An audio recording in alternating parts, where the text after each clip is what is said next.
Mga farmers, magandang gabi.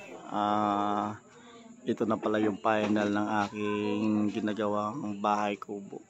Native house pala dito sa Bulacan. Papasilip ko lang sa inyo yung kabuuan ng ginawa kong native house. Bali dito sa labas, yan siya. Yan. Bali ang laki ho nito 10 by 41 feet. Ayan. Tapos ang kanyang poste, ayan, naka-aspi. Tapos ito yung hagdanan namin. Ayan.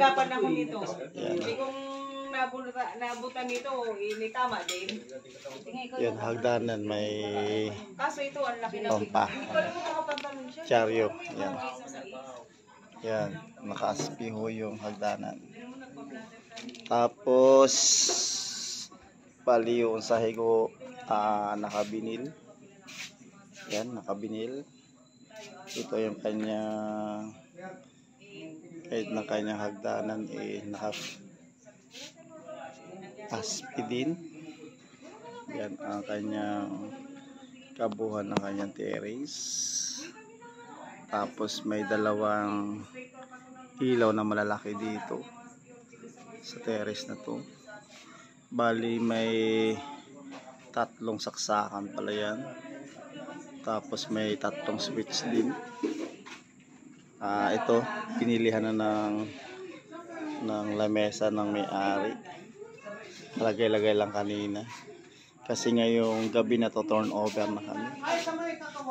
Tapos yan, kanyang frame ay antema aerobic pandin, native na native. Yan. Tapos yung aming ginawang pintuan dito ay PVC panel na rin para maiba naman. Tara, pasok tayo. Yan. Pagpasok natin, ito, nandito yung switch niya. Yan. Tapos ito yung kanyang PVC panel na siding. Yan.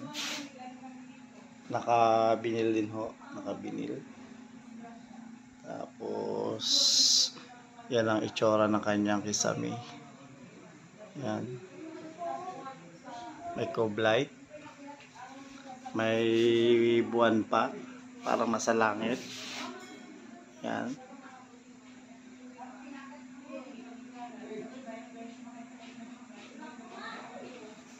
Tapos nilagyan namin ng maliit na dito, maliit na lababo. Yan, maliit na lababo. Tapos ito ho yung kanyang CR, naka-tiles. Tapos simple lang nilagay namin dito bowl kasi nakatimang sa native.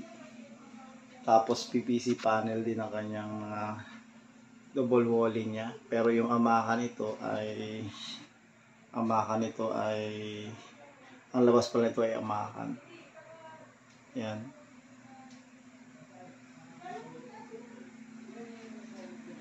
Hanggang dito na lang. Hanggang dito na lang mga ka-farmers yung aking vlog. Finished product na kami ngayon. Magandang gabi. Paki-like, share at subscribe. Magandang gabi mga ka-farmers.